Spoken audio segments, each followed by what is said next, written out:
And welcome back, everybody, for another episode of Grade A Fantasy. As Grade A Fantasy on the Grade A Flicks channel, surprisingly wants to talk defenses already right after the quarterback show. And why? Because there are some interesting matchups. And normally, when it comes to finding cheap defenses, I got to give you like some options that kind of make sense that you probably wasn't thinking about. But this is one of the rare weeks where you have multiple options around that $3,600 price tag. But let's get through all of them first before we get to the main reason why I love the cheap part of the defense. Plus, it's another slate that doesn't have too much barely to none value. So basically, your defense will be your value. But let's get to the start. Okay, so we have a bounce back Detroit team. Like I said, you always hear me say Detroit's better to pick at home than they are on the road. Struggling Jacksonville team. It's a nice pick, but do I feel like they're worth it? No, I actually think after what they did last week for their 4,700 price tag, the regular price $5,000 on the road Minnesota defense travels well against Tennessee. So I actually like Tennessee, even though Minnesota going against Tennessee, even though you're only saving 100 on the Lions defense being at home against Jacksonville. Minnesota definitely proves to be a viable pay up price. I'm gonna actually skip down a little bit. Why? San Francisco and the Seattle games do have a tendency to shoot out. The only reason why you're picking San Francisco defense in this one, even though they're at home, is because you're thinking you're gonna get the 3 to 5 Geno sack game with 2 interceptions. That's it. If Geno's on this game and he could attack that secondary, San Francisco's not worth the price. Baltimore, we shouldn't be looking at them because unless the front seven gets to the quarterback, their back four can't guard nothing. So we're gonna actually go all the way.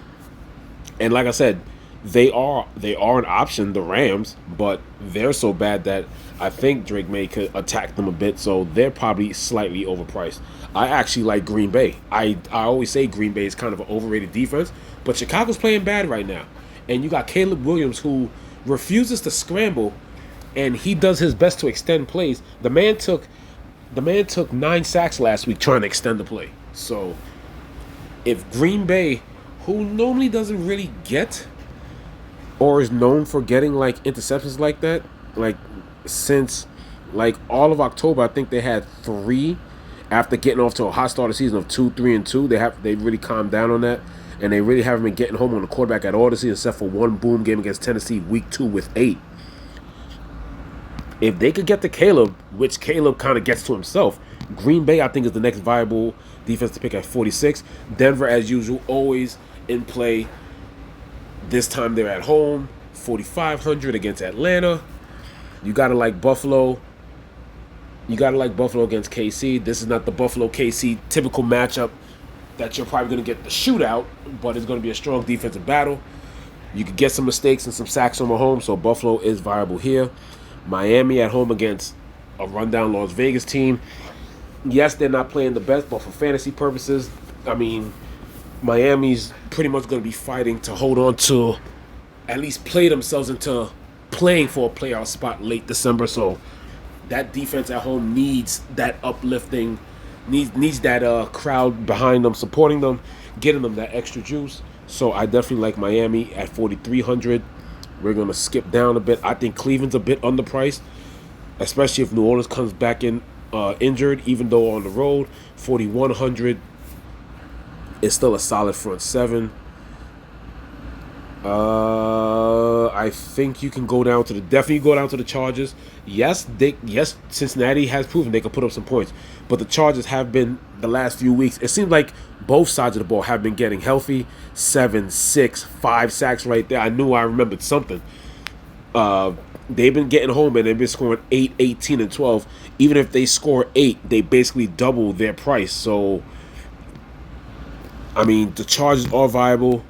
That offensive line is not great. The Chargers can get to Burrow. On the opposite side of the game of the week, Kansas City, that's the best defense in the league. So can you make Josh Allen make mistakes? After barely not making a mistake the first 8, 9 weeks, Josh Allen has been responsible for, I think, 4 turnovers in the last 2 weeks. Plus, he can take some sacks as well. So KC is viable. As we keep going down, we're going to skip a bit And I really don't like any of these defenses here. But here's my fun part. You got literally 3 back-to-back-to-back 35, 34, 33. We're going to just keep it on this page right here for the rest of the show. Tennessee at home against Minnesota. Not the best defense, but guess who's turning over the ball a lot? Sam Darnold. Can you get the Sam Darnold? Yes. Tennessee also one of those teams lately that have been trying to turn on the pressure. 9 sacks in the last 4 games. Now they had 0, but if they can get the Darnold, and Darnold even, he's prone to throw interceptions. I think Darnold also as well with a fumble and 3 interceptions in the last week, if I'm not mistaken. Tennessee at home, that's very viable for 3,500. Like I said, New England has changed ever since Gerard Mayo made the soft comments. Fantasy-wise, they have turned up in the last 2 weeks. Yes, it's only 4 points. Yes, the last game was only 16 points. But New England has the Rams. Here's the one thing. He hasn't done it yet this year. But you know who leads the league in pick sixes? Who's prone to throw interceptions, even though he throws a lot of precise, sharp routes. And that offensive line is complete trash. It's the Rams with Matthew Stafford. I think if I'm not mistaken, the stat is from 2018 or 2019. He leads with, I think, about 5 to 6 pick sixes. Hasn't done it yet this year, but it could happen. New England has some good young cornerbacks, so I expect some pressure to go up the middle and to sack Stafford. Like I said, when you're getting at this range, you're looking for them to double, either 2.5, and everything else on top of that is gravy. And when it comes to me, the best play, way too cheap. The Jets can't get out their own way, so you got to pick the Colts, even though they're on the road. Rodgers interceptions. Rodgers can be sacked. He's not as mobile as he is. The Colts can apply some pressure. As you can see here, causing turnovers against Buffalo. There go some of those sacks and turnovers.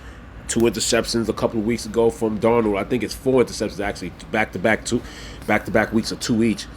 2 sacks. And if their defense could just hold to low scores, 24, 21, 23, 10, 17. Last blow-up game was 37 Jacksonville. They can give you a 10, 4, 16, or a 6. So against the Jets, that is very viable. I think this is definitely my favorite defense. And if you want to try something, here's the way I actually like starting lineups. Check this out. I'm not even going to build it for you. I want you to do it. So if you're listening to this, you could, shrink this window, open up your FanDuel account, and while I explain this, there's not that much value yet. Things could happen. There's some cheap guys being mentioned, for more snaps and this and this and that. But right now, if you want to start with nice value even before you get to your cheap stack, here's something that I already noticed.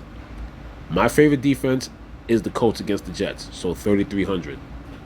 After that, he's rocking a Q tag. Put Dalton Kincaid. See how much the average position is, and imagine what your average position is going to look like if you start with one of these cheap quarterback stacks. Now, guess what? X out Dalton Kincaid. If that ankle rules him out, he has a capable backup in Dawson Knox. Oh, and by the way, the Chiefs are bad against tight ends. You're welcome. This is Grade A Fantasy, signing off.